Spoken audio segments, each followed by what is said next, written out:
Yeah, I mean, Let's Go Sunshine is kind of like, it is a bit full circle. Like we kind of come to, back to like compared to our fourth album, for example, like where we really went down the road of like using samples and breaks and collaging the album together and working in that way. This one was kind of more traditional. I mean, the whole way we did the records, we were kind of we wanted to do like a modern sort of Britpop record. That's like, you know, that's what we wanted to do. Like, so it's got like the cheek. You know, I think it's got the kind of playfulness and the cheekiness I think British bands do the best. You know, like it does go through a lot of genres, and as like I say, I think British band records should. But as for why people should be excited, I don't, you know, I just think just have it, check it out.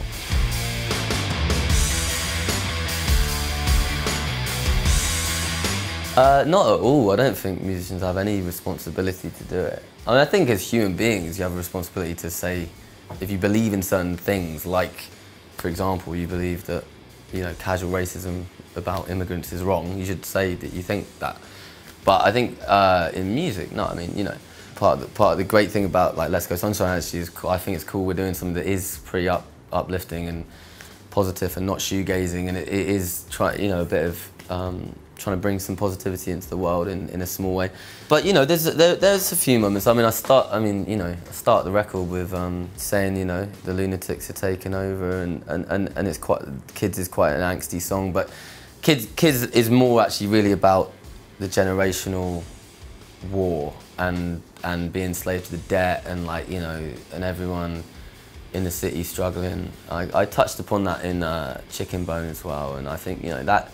So I did a little bit, but I definitely believe we're going to see a lot more, not necessarily protest music, but I think we're going to see a lot more angry music, because I think people are pissed off, and I think that rightly so, and I think that especially the younger generations are kind of getting shafted, and so I think that's usually when you get some kind of subversive music.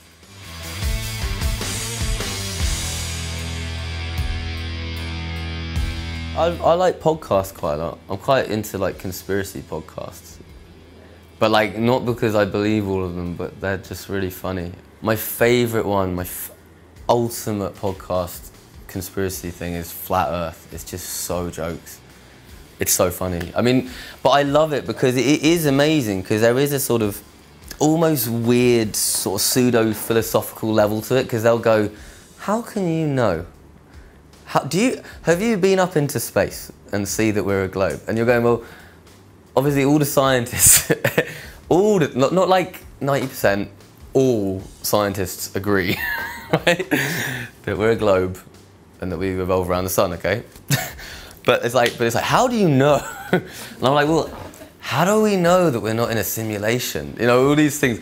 I love that because it kind of goes really trippy, and you know, it lets your mind loosen up, and yeah, I like it. I don't know what it is, but there is like part of me that believes that there's a bit of a veil that could be lifted. You know, I don't know, but I mean, I think that you have to be open-minded in this world. I think that don't take everything for granted. I mean, I've seen like a UFO, for example. I'm not saying it wasn't military, but I've seen some pretty weird stuff. I don't believe it particularly in the like reptilians and stuff, but I think there does seem to be beyond governments. I do think there is something else. I do believe that personally. Like I say, I don't consider myself like I've gone fully over the edge, the cliff edge of like it's reptilians controlling the planet. But I just feel like in my interpretation of things that there's something deeper, yeah. Does that make sense?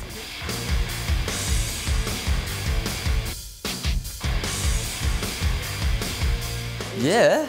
Oh my God, yeah. I mean, I just think the story is amazing. I just think I'm just so into what Liam's doing. I just think he's amazing. I think that his redemption, it's like his redemption story of like, you know, coming through, and he had a tough time of it, and you know, in his own way, and I think, you know, he seems really centered and like really focused, and he's made an amazing record. So I think it would be an amazing story. I mean, it's like you couldn't really, you know, you couldn't really make it up. But I mean, they need to give it up for the people. I mean, can you imagine like the first chord of Oasis at Wembley Stadium? Like, like it would be. I mean, it's like it would be like England getting to the World Cup final. It would be the same kind of feeling. It would really. So, and there's not many bands like who are up there with, you know, Beatles, Stones, whatever, who are all alive around and can play. So, it'd be really cool.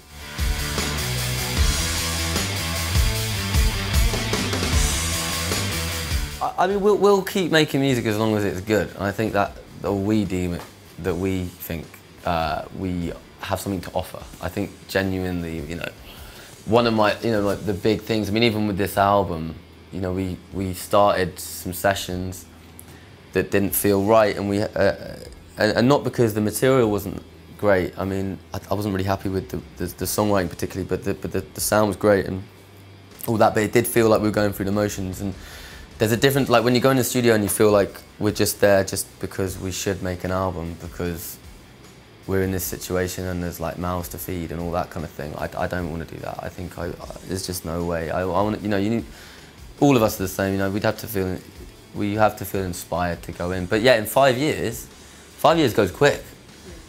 I mean, I hope that